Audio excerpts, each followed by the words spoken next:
Dear students, நாம் பார்க்க போற topic electrostatic potential energy and electrostatic potential. First of all, நம்ம ஒரு சார்ஜ் கன்சிடர் பண்றோம். பாசிட்டிவ் சார்ஜ், அந்த பாசிட்டிவ் சார்ஜை Q பாயிண்ட்ல வைக்கிறோம். அதை சுற்றி என்ன ப்ரொடியூஸ் ஆகும்னா எலக்ட்ரிக் ஃபீல்டு ப்ரொடியூஸ் ஆகும். எலக்ட்ரிக் ஃபீல்டில் P point R point consider பண்ணுறோம். இந்த R பாயிண்டில் Q டேஷ் மேலே ஒரு டெஸ்ட் சார்ஜ் வைக்கிறோம். அந்த டெஸ்ட் சார்ஜும் பாசிட்டிவ் சார்ஜ் தான். ஆல்ரெடி இங்கே இருந்த சார்ஜும் பாசிட்டிவ் சார்ஜ் தான். அதுக்கு இடையில் ரெண்டுக்கு இடையில் ஃபோர்ஸாக ரிப்பல்ஷன் நடக்கும். ஃபோர்ஸாக ரிப்பல்ஷன், அதான் கூலும் ஃபோர்ஸாக ரிப்பல்ஷன் நடக்கும். அந்த கூலும் ஃபோர்ஸாக ரிப்பல்ஷன் நடக்கிறதுக்கு எதிராக நம்ம இந்த சார்ஜை ஆர் பாயிண்ட்லேருந்து பி பாயிண்ட்டுக்கு கொண்டு வரணும். ரிப்பல்ஷன் என்ன, அந்த சார்ஜ் விலகி போகும், தூர விலகி போகும். நம்ம என்ன பண்ணணும்னா ஆர் பாயிண்ட்லேருந்து சார்ஜை பி பாயிண்ட்டுக்கு கொண்டு வரணும். அந்த டெஸ்ட் சார்ஜை ஆர் பாயிண்ட்லேருந்து பி பாயிண்ட்டுக்கு கொண்டு வரணும். அதுக்கான ஒர்க்கு தான் இங்கே எதாவது ஸ்டோர் ஆகுதுன்னா எலக்ட்ரோஸ்டாட்டிக் பொட்டன்ஷியல் எனர்ஜியாக ஸ்டோர் ஆகும். ஒர்க்குக்கான formula force into distance. Already 11th ஸ்டாண்டர்டில் இந்த ஃபார்முலா படிச்சிருப்பீங்க. ஓகே, நெக்ஸ்ட்டு நம்ம இங்கே எக்ஸ்டர்னல் ஃபோர்ஸ் கொடுத்து இந்த சார்ஜை Q டேஷ் சார்ஜை ஆர் பாயிண்ட்லேருந்து பி பாயிண்ட்டு கொண்டு வரோம். ஸோ அந்த எக்ஸ்டர்னல் ஃபோர்ஸ்னால் F external vector equal to, அது எதுக்கு ஈக்குவலாக இருக்கணும்னா மைனஸ் எஃப் கூலும் வெக்டர் ஈக்குவலாக இருக்கணும். கூலும் வெக்டர் கூலும் ஃபோர்ஸ்ன்னு என்னன்னு சொன்னால் உங்களுக்கே தெரியும், பாசிட்டிவ் சார்ஜ் இடையில் கூலும் ஃபோர்ஸாக ரிப்பல்ஷனும் நடக்குது. அந்த ஃபோர்ஸுக்கு ஈக்குவலாக இருந்தால் மட்டும்தான் இந்த சார்ஜை டெஸ்ட் சார்ஜை ஆர் பாயிண்ட்லேருந்து பி பாயிண்ட்டு கொண்டு வர முடியும். அப்போ ஆல்ரெடி உங்களுக்கு தெரியும், பாசிட்டிவ் சார்ஜ் இடையில் கூலும் ஃபோர்ஸாக ரிப்பல்ஷன் நடக்குது. அந்த Q டேஷ் சார்ஜை நம்ம ஆர் பாயிண்ட்லேருந்து பி பாயிண்ட்டுக்கு ரிப்பல்ஷனுக்கு எதிராக கொண்டு வரோம். அதுதான் எக்ஸ்டர்னல் ஃபோர்ஸ். இந்த ரெண்டு ஃபோர்ஸும் ஈக்குவலாக இருக்கணும். அடுத்து ஆப்போசிட் டைரக்ஷனில் ஆக்ட் ஆகும். ஏன்னா கூலும் ஃபோர்ஸாக ரிப்பல்ஷன் இந்த டைரக்ஷனில் ஆக்ட் ஆகுது. நம்ம எக்ஸ்டர்னல் ஃபோர்ஸ் கொடுத்து நம்ம சார்ஜை ஆர்லேருந்து பிக்கு கொண்டு வரோம். ரெண்டுமே ஈக்குவல் அண்ட் ஆப்போசிட்டாக இருக்கும். நெக்ஸ்ட்டு ஒர்க்கான ஃபார்முலா எஃப் இன்ட்டு டிஎக்ஸ். இங்கே எப்படி ஒர்க் வருதுன்னா ஆர் பாயிண்ட்லேருந்து பி பாயிண்ட்டுக்கு சார்ஜை கொண்டு வரோம், டெஸ்ட் சார்ஜை. அதுக்கான ஒர்க்கு தான் இங்கே எதா ஸ்டோர் ஆகுதுன்னு எனர்ஜியாக ஸ்டோர் ஆகும். எலக்ட்ரோஸ்டாட்டிக் பொட்டன்ஷியல் எனர்ஜியாக ஸ்டோர் ஆகுது. அப்போ ஒர்க்கான formula F integral R to P. ஏன் ஆர் டு பி போட்டிருக்கோன்னா ஆர்லேருந்து பி பாயிண்ட்டுக்கு சார்ஜை கொண்டு வரோம், அதனால் ஆர் டு பி போட்டிருக்கேன். நெக்ஸ்ட் இதே ஃபார்முலா எஃப்டிஎக்ஸை நான் எப்படி எழுதியிருக்கேன்னா F external vector dot dr வெக்டர்னா இந்த டிஸ்டன்ஸ் ஆர்லேருந்து பி உள்ள டிஸ்டன்ஸ். நெக்ஸ்ட்டு எஃப் எக்ஸ்டர்னல்னா எக்ஸ்டர்னல் ஃபோர்ஸ், அவ்வளோதான். நெக்ஸ்ட் என்னென்னா coulomb force is conservative force. என்னென்னா அந்த கூலும் ஃபோர்ஸு அந்த சார்ஜ் இருக்கிற பாத்தை கன்சிடர் பண்ணுறாது. எது மட்டும் கன்சிடர் பண்ணிங்கன்னா அதோட இனிஷியல் பொசிஷன் அண்டு ஃபைனல் பொசிஷனை மட்டும்தான் கன்சிடர் பண்ணணும். ஸோ கூலும் ஃபோர்ஸ் என்ன ஃபோர்ஸ்னாலும் கன்சர்வேட்டிவ் ஃபோர்ஸ்னு சொல்கிறோம். Next work done is independent of the path. இந்த ஒர்க்கு எதை டிபெண்ட் பண்ணலைன்னா பாத்தை டிபெண்ட் பண்ணல. So independent of the path and it depends only on the initial and final position of the test சார்ஜோட initial and final பொசிஷனை மட்டும்தான் என்ன பண்ணியிருக்குன்னு டிபெண்ட் பண்ணியிருக்கு. Next potential energy at point R is UR, potential energy at point P is UP. அங்கே சொன்னேன் R பாயிண்டில் potential energy you are, B பாயிண்டில் potential energy U B. Next, difference in potential energy is defined as the work done to bring a test charge Q dash from point R to point P.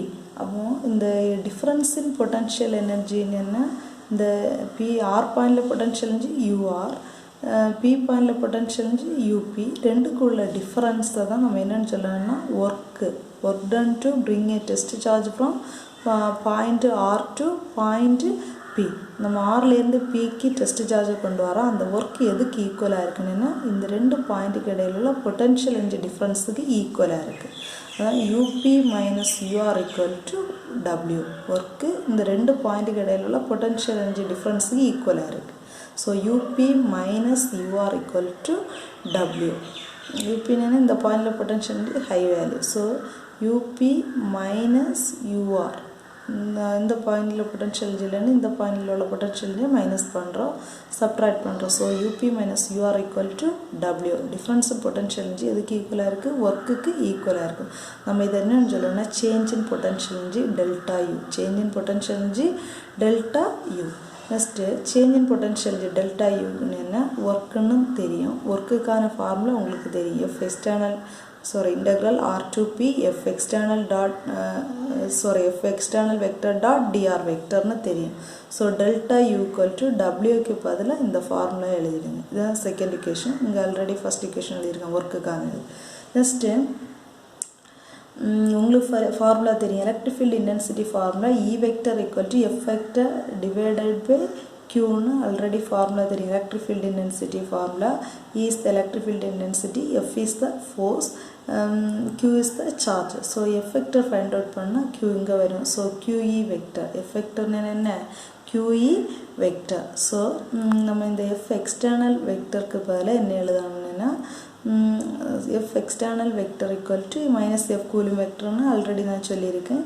equal to minus Q minus இந்த minus அப்படியே போட்டுட்டு F Coulomb vector என்ன formula QE னு already சொன்னேன். இங்க நமக்கு என்னன்னா test charge Q dash ஆனனால Q dash E vector E vector னு போடணும். டெஸ்ட் சார்ஜா போடணும். அதனால Q dash E vector test charge தான் நம்ம மூவ் பண்றோம்.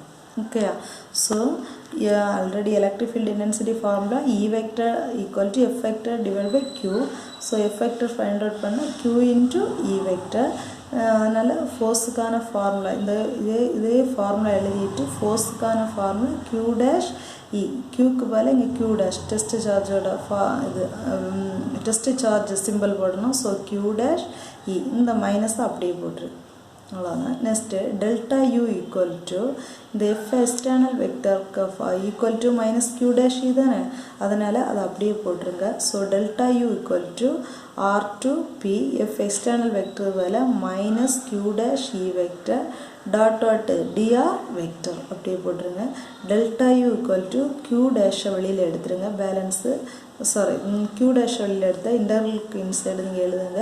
R to P integral R to P minus E vector dot dr vector. Third equation இது potential energy per unit charge find out பண்ண போறோம். potential energy per unit charge இது potential energy. okay, per unit charge அப்படினா unit charge னா 1 coulomb chargeக்கான potential energy find out பண்ண போறோம். unit னா 1 coulomb னு ஆல்ரெடி நான் சொல்லிருக்கேன். chargeக்கான unit என்ன coulomb. so unit charge என்ன 1 coulomb chargeோட 1 coulomb charge நம்ம potential energy per unit charge 1 coulomb charge கான potential energy find out பண்ண போறோம். so delta U divided by potential energy delta U by charge கான symbol இங்க Q dash equal to delta U னா இந்த formula third equation அப்படியே போட்டா போதும் by Q dash இங்க Q dash கேன்சல் ஆகும். நீங்க கேன்சல் பண்ணிடுங்க. Q dash கேன்சல் ஆகும். Balance integral R to P minus E vector dot dr vector அப்படியே போடுங்க. This is the fourth equation. Next the quantity இப்போ நம்ம பார்த்த அதே ஃபார்முலா தான். delta U by Q dash is equal to integral minus integral R to P E vector dot dr vector is called the electrical potential energy between P and R. இந்த P பாயிண்ட்டுக்கு R பாயிண்ட்டுக்கு இடைப்பட்ட electrical potential difference electrical potential difference தான் இந்த குவாண்டிட்டியை நம்ம சொல்றோம் delta U by Q dash. அப்போ potential energy per unit charge நம்ம electrical potential difference னு சொல்றோம். ஓகே, ஸோ பொட்டன்ஷியல்கான சிம்பிள் உங்களுக்கு தெரியும் V. ஸோ எந்த பாயிண்ட் இடையில P பாயிண்ட்டுக்கும் R பாயிண்ட்டுக்கும் இடையில P பாயிண்ட்ல பொட்டன்ஷியல் VP, R பாயிண்ட்ல பொட்டன்ஷியல் VR. ஸோ அந்த பொட்டன்ஷியல் டிஃப்ரென்ஸ் நம்ம VP மைனஸ் VRன்னு எழுதலாம். சேஞ்ச் இன் பொட்டன்ஷியல் டிஃப்ரென்ஸ் நம்ம என்னென்னு எழுதணும்னா டெல்டா V. அப்போ இந்த delta U by Q dash அப்போது நம்ம delta U by Q dash அந்த குவான்டிட்டியை நம்ம எலக்ட்ரிக்கல் பொட்டன்ஷியல் டிஃப்ரென்ஸ்னு சொல்கிறோம். அதுக்கான சிம்பிள்ஸ் தான் போட்டிருக்கு. எலக்ட்ரிக்கல் பொட்டன்ஷியல் டிஃப்ரென்ஸ் என்னென்னா P பாயிண்டில் பொட்டன்ஷியல் VP, R பாயிண்டில் பொட்டன்ஷியல் VR. ஸோ அதோட டிஃப்ரென்ஸ் VP மைனஸ் VR. அது நம்ம என்னென்னு சொல்லணும்னா change in potential difference delta Vன்னு சொல்லணும். நெக்ஸ்ட் என்னென்னா அதுக்கான டெஃபினிஷன் பார்ப்போம். electrical potential energy is defined as electrical potential difference is defined as the work done by an external force to bring unit positive charge from point R to point P. அப்படின்னு என்ன unit positive சார்ஜை நம்ம R பாயிண்ட்லேருந்து P point கொண்டு வரோம் ஒர்க்குக்கு, அதுக்கான work அப்படின்னா நம்ம ஆல்ரெடி நம்ம பொட்டன்ஷியல் எனர்ஜியில் பார்த்தது ஏதாவது டெஸ்ட் சார்ஜை நம்ம ஆர் பாயிண்ட்லேருந்து பி பாயிண்ட்டு கொண்டு வரோம். ஆனால் இங்கே பொட்டன்ஷியல் டிஃப்ரென்ஸ் என்னென்னா ஆர் பாயிண்ட்லேருந்து பி பாயிண்ட்டுக்கு ஆர் பாயிண்ட்லேருந்து பி பாயிண்ட்டுக்கு அந்த unit charge unit test charge என்னென்னா 1 கூலும் சார்ஜை கொண்டு வரோம், அதுக்கான ஒர்க்கு. ஆர் பாயிண்ட்லேருந்து பி பாயிண்ட்டுக்கு டெஸ்ட் சார்ஜ் எவ்வளோ இருக்குன்னா யூனிட் சார்ஜ்னா 1 கூலும் சார்ஜ் 1 கூலும் சார்ஜை ஆர் பாயிண்ட்லேருந்து பி பாயிண்ட்டுக்கு கொண்டு வரோம், அதுக்கான ஒர்க்கை நம்ம என்னென்னு சொல்லணும்னா பொட்டன்ஷியல் டிஃப்ரென்ஸ். நம்ம பொட்டன்ஷியல் எனர்ஜியில் பார்த்தது டெஸ்ட் சார்ஜ் எந்த கூலுமாக வேணாலும் இருக்கலாம், அந்த சார்ஜை நம்ம ஆர் பாயிண்ட்லேருந்து பி பாயிண்ட்டுக்கு கொண்டு வரோம், அதுக்கான ஒர்க்கு பொட்டன்ஷியல் எனர்ஜி. இங்கே பொட்டன்ஷியல் டிஃப்ரென்ஸ் என்னென்னா ஆர் பாயிண்ட்லேருந்து பி பாயிண்ட் கொண்டு வரோம் 1 கூலும் சார்ஜை கொண்டு வரோம், அதுக்கான ஒர்க்கை நம்ம என்னென்னு சொல்கிறாங்கன்னா பொட்டன்ஷியல் டிஃப்ரென்ஸ்னு சொல்கிறோம். அதுதான் டெஃபினிஷன் அங்கே போட்டிருக்கு. Next VP minus VR equal to delta V equal to அதுக்கான ஃபார்முலா டெல்டா வின்னு என்ன நான் சொன்னேன், பொட்டன்ஷியல் டிஃப்ரென்ஸ்னு என்ன இந்த quantity delta U by Q டேஷ்னா பொட்டன்ஷியல் டிஃப்ரென்ஸ்னா, அப்போ அதுக்கான ஃபார்முலா இங்கே போட்டால் போதும். So delta V equal to integral R to P minus E vector dot TR vector. என்ன பொட்டன்ஷியல் டிஃப்ரென்ஸ்னா இந்த குவான்டிட்டியை தான் பொட்டன்ஷியல் டிஃப்ரென்ஸ்னு சொல்கிறோம், அதனால் அந்த ஃபார்முலா இங்கே போட்டுருங்க. Next from equation 4 and 5 fourth equation இதாக இருக்குது. ஃபோர்த் இக்குவேஷனையும் ஃபிஃப்த் இக்குவேஷனையும் கம்பேர் பண்ணும்போது உங்களுக்கே பார்த்தா தெரியும், right side integral minus R to B E vector dot TR vector இங்கேயும் அப்படி தான் இருக்குது. அந்த டைமில் right hand side equal, so left hand side also equal. Left hand side இங்கே என்ன இருக்குது delta U by Q dash, இந்த சைடு என்ன இருக்குது delta V. So delta U by Q dash equal to delta V. Delta U find out பண்ணால் Q dash right side போகும், so Q dash delta V. Okay, next இது change in potential எனர்ஜிக்கான formula வரும் delta U. Next நம்ம electric potential difference பார்த்தோம், potential energy பார்த்தாச்சு. இனி electric potential என்னென்னு பார்ப்போம். அப்படின்னு என்ன ஒரே ஒரு டிஃப்ரெண்ட், நம்ம ஆர் பாயிண்ட்லேருந்து பி பாயிண்ட்டுக்கு யூனிட் சார்ஜை கொண்டு வந்தோம். இனி என்ன பண்ணுறோன்னா யூனிட் பாசிட்டிவ் சார்ஜை நம்ம இன்ஃபினிட்டி டிஸ்டன்ஸ்லேருந்து பி பாயிண்ட்டுக்கு கொண்டு வரணும், அதுக்கான ஒர்க்கு தான் நம்ம என்னென்னு சொல்லலாம்னா எலக்ட்ரிக் பொட்டன்ஷியல். அதுக்கான டெஃபினிஷன் ஒன்று பார்ப்போம். Electric potential at a point P is equal to the work done by an external force to bring a unit positive charge from infinity to the point P in the region of the external electric field E vector. அப்படின்னா infinity டிஸ்டன்ஸ்லேருந்து ஒரு positive சார்ஜை unit positive சார்ஜை B பாயிண்ட்டுக்கு கொண்டு வரணும், அதுக்கான ஒர்க்கை நம்ம என்னென்னு சொல்லணும்னா எலக்ட்ரிக் பொட்டன்ஷியல்னு சொல்லணும். இந்த டெஃபினிஷன்ஸுக்கு டிஃப்ரென்ஸுன்ட்டு ஒன்று நோட் பண்ணிடுறாங்க. ஸோ இன்ஃபினிட்டி டிஸ்டன்ஸில் எலக்ட்ரிக் பொட்டன்ஷியல் 0 இருக்கும். So V infinity equal to 0 அதில் போட்டு consider point R is taken as infinity. R point நம்ம ஆர் பாயிண்ட்டுன்னு இதுதான், அது இன்ஃபினிட்டி டிஸ்டன்ஸில் கன்சிடர் பண்ணுறோம். அந்த பாயிண்ட் இன்ஃபினிட்டி பாயிண்டில் பொட்டன்ஷியல் 0 இருக்கும். So V infinity equal to 0.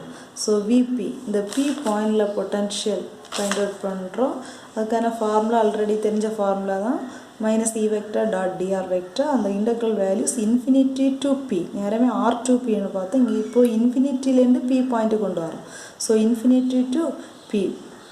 Next, this is a sixth equation. Next, the electric potential P point find out பண்ணியாச்சு இந்த ஃபார்முலா.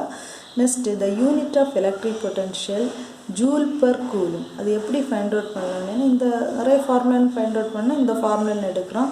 V ஈக்குவல் டு ஈன்னா ஈக்கான ஃபார்முலா அங்கே சொன்னேன், F by Q, F vector by Q dot TR vector. So V equal to f by q dr vector. Already உங்களுக்கு இந்த formula தெரியும், f into dx என்ன wன்னு சொன்னேன். இங்கே f vector dot dr vectorனா w by q. So equal to ஒர்க்குக்கான unit உங்களுக்கே தெரியும் ஜூல். எனர்ஜி ஒர்க் எல்லாத்துமே சேம் யூனிட் தான் ஜூல் by charge கான unit coulomb. So J by C, C upside பண்ண C power minus 1. So the unit of electric potential is joule per coulomb. Next its practical unit is volt. Another one practical unit is volt. Joule per coulomb எப்படி வந்திருக்கு? Potential கான formula E vector dot dr vector. E என்ன electric field intensity அதுக்கான formula இதுதான் முன்னாடி சொன்னேன். E என்ன formula for electric field intensity க்கு F by Q இந்த dr vector அப்படியே போடுங்க. force into இந்த distance இதுக்கான F vector dot dr vector என்ன workக்கான formula by Q workக்கான unit joule charge கான unit coulomb. so J by C, so J C upside பண்ண C power minus 1, so J C power minus 1. okay, thank you students.